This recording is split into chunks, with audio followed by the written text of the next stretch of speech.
సంరక్షణ కోసం కాశ్మీర్ నుంచి కన్యాకుమారి వరకు చేపట్టిన మహాపాదయాత్ర నేడు సాయంత్రం తిరుపతికి చేరింది.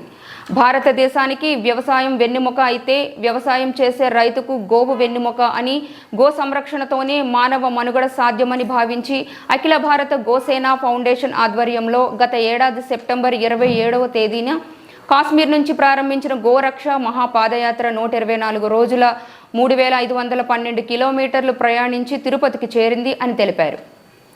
ఈ సందర్భంగా ఫౌండేషన్ నిర్వాహకులు బాలకృష్ణ గురుస్వామి మాట్లాడుతూ, సృష్టిలో మానవులకు మేలు చేసే ఏకైక జంతువు గోవు అని, గోవును సంరక్షిస్తేనే మానవ మనుగడ సాధ్యమని పేర్కొన్నారు. 180 రోజుల్లో 15 రాష్ట్రాల్లో మహాపాదయాత్ర చేసి 4900 కిలోమీటర్లు పయనించి గోవు విశిష్టతను ప్రపంచానికి తెలియజేసే ప్రయత్నం చేస్తున్నట్టు చెప్పారు.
గోరక్షణ, భూరక్షణ, పర్యావరణ రక్షణ కోసం కాశ్మీర్ నుండి కన్యాకుమారి వరకు గోరక్ష మహాపాదయాత్ర 4900 కిలోమీటర్లకు పైగా పాదయాత్ర, 6 నెలలు 14 రాష్ట్రాల్లో దేశీవాళీ గోవులను రక్షించాలని చెప్పి ఈరోజు 124 రోజుల తర్వాత కశ్మీర్ లాల్ చౌక్లో సెప్టెంబర్ 27న బయలుదేరిన పాదయాత్ర ఈ గోమాత తన గోజాతిని రక్షించుకోవడానికి 6 నెలలు పుంగనూరు ఆవుతో పాదయాత్ర చేస్తున్నాము.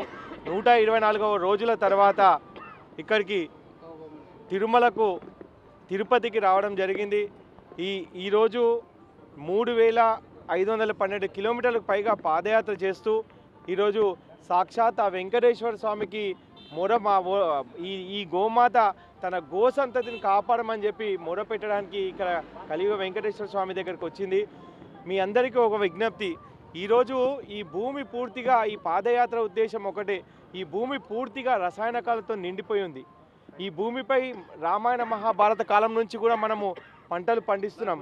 కానీ రామాయణ మహాభారత కాలం నుంచి ఈ భూమిపై పంటలు పండిస్తూ వచ్చాం. కానీ భూమి పూర్తిగా రసాయనకాలతో నిండిపోయి బంజరుగా తయారైంది. మనం తింటున్న ఆహారం అంతా కూడా పౌష్టికత లేని ఆహారం. మన పిల్లలు, మనందరం పేద మధ్యతరగతి కుటుంబీకులం, మనకు కావాల్సింది ఆరోగ్యం. అందుకే కేంద్ర రాష్ట్ర ప్రభుత్వాలను అందరినీ కూడా ఆరోగ్యం కోసం ఢిల్లీలో అమిత్ షా గారిని, నితిన్ గడ్కరీ గారిని, అన్ని రాజకీయ పార్టీల నాయకులను, సాధులను, సంతులను కలుసుకుంటూ కావాల్సిన ఆరోగ్యం, ఈ భూమి సారవంతమైతేనే మనందరికీ ఆరోగ్యం వస్తుందని, ఈ దేశీవాళీ గోవులను, గోహత్యలు చేయొద్దు, గోవును రక్షించాలి, అదేవిధంగా ఈ భూసారాన్ని పెంచాలంటే ఈ గోవుతోనే సాధ్యం అని చెప్పేసి ఈ గోరక్ష మహాపాదయాత్ర మేము చేస్తున్నాం. ప్రతి ఊరు వాడ ప్రజల్లో చైతన్యం తీసుకురావడానికి ఈ మహాపాదయాత్ర.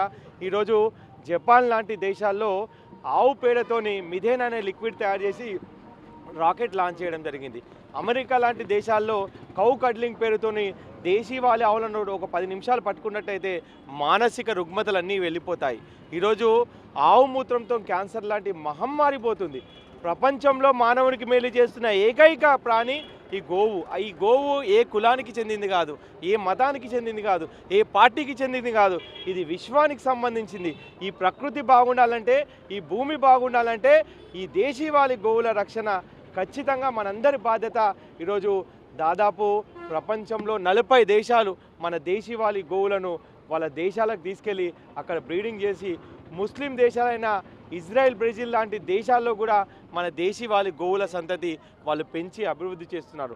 అలాంటి గోవులను రక్షించాల్సిన బాధ్యత ప్రతి ఒక్క భారతీయుడిపై ఉంది. కాబట్టి ఈ గోవు లేకపోతే సనాతన ధర్మమే లేదు, ఈ గోవు లేకపోతే మన బతుకులే లేవు, ఈ గోవు లేకపోతే ఈ భూమి లేదు. భూమి కాపాడకపోయినట్టయితే రాబోయే మన భవిష్యత్ తరాలకు ఆహారం లేక అలమటించిపోతారు. కాబట్టి ఈ భూమిని కాపాడాలని చేస్తున్న మహాయజ్ఞం ఇది. ఒక సోషల్ కాజ్ కోసం చేస్తున్న మహాయజ్ఞం. ప్రతి భారతీయుడు దీనిపై స్పందించాలి. భారతదేశంలో ఉన్న 150 కోట్ల మందికి ఈరోజు భారతదేశం అంటే ప్రపంచానికి అన్నపూర్ణగా అవతరించింది. ఎందుకంటే అందరికీ అన్నం పెట్టిన అమ్మ దగ్గరనే పంటలు పండకపోయినట్టయితే మనం ఏం తిని బతుకుతాం? కాబట్టి మన బాధ్యత ఈ గోవును రక్షించాం, మన బాధ్యత ఈ ధర్మాన్ని రక్షించాం. బోలో భారత్ మాతాకి